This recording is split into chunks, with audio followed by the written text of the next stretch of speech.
Hello everyone, welcome to Sources Classes. So in this video again we have come up with a very interesting question for you.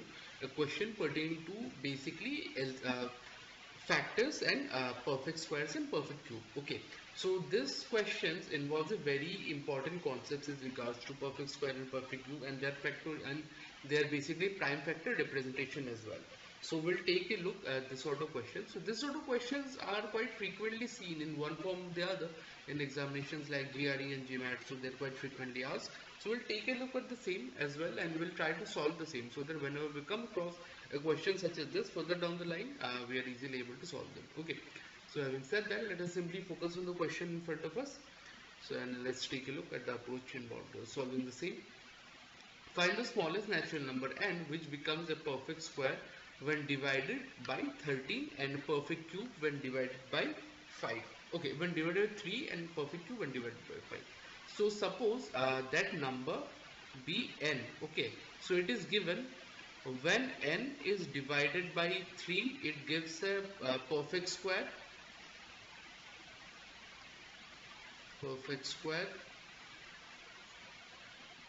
And when n is divided by 5 it actually gives a perfect cube. Okay, so therefore one thing we can say, the perfect square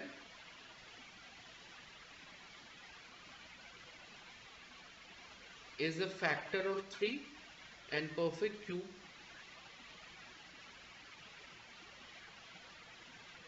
will be a factor of 5. Okay, and we are required to find the smallest such number. Now let me give you a brief idea in regards to perfect square.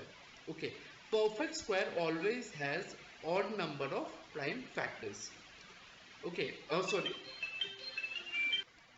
Okay, okay, before we get into that, one more thing. The number, since the n is getting perfectly divided by 3 and 5. So the number n will simply be a factor of 3 and 5 as well. Okay, now let me give you a brief idea. Any perfect square has always have even number of powers of its prime factor. Okay, suppose I have a number say x, which is saying I am assuming a perfect square.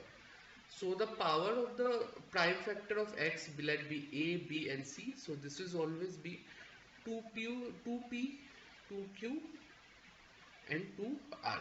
Okay, so here x is perfect square.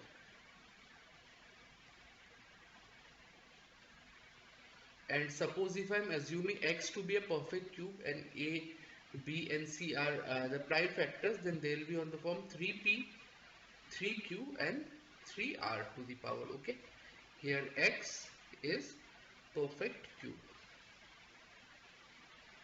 Okay, so this is the approach or this is the concept that we will keep in mind and take forward with n. So now I know n has to be a multiple of 1 3 and 1 5. Okay, I know this. Now we are told that when n is divided by 3 it gives a perfect square. So basically perfect square, that means 5 at least, I'll add one more 5, at least one more 5 to make it a perfect square, and I'll add at least one or two more 3's. Okay, I'll add at least two more 3 because if I divide n by 3 now, okay, if I divide n by 3 now, then we'll have 3 square into 5 square at the least, and this is a perfect square. So at least I will have 3 3's. Okay, at least I'll have 3 3's.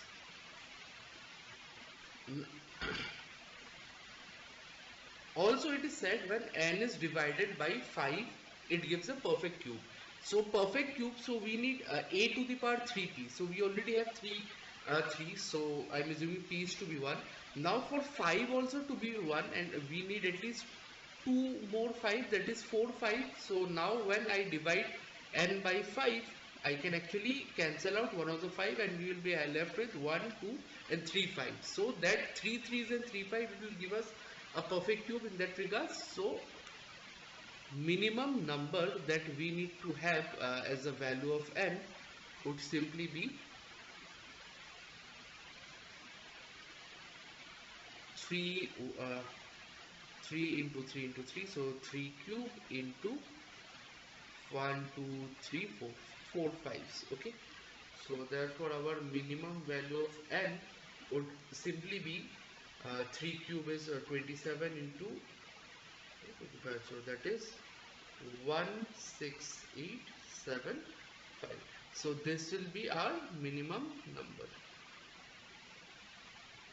Okay, so I hope this is clear to you how we came about to the solution of the same. So in case you have any doubt in this regards, just go through the entire explanation I have given to a solution of the same. I don't think it should face much of an issue with respect to the question here. So kindly go through the entire thing, that should give you enough. Okay. Now if you are looking for detailed solution of the entire paper, please feel free to connect with us and we'll be more than happy to help you out in this regards as well with respect to the questions. Having said that, if you like this video, make sure you like, share, subscribe to the channel so that we keep coming up with relevant content such as this further down the line. So having said all of that, I'd like to sign out. So thank you so much.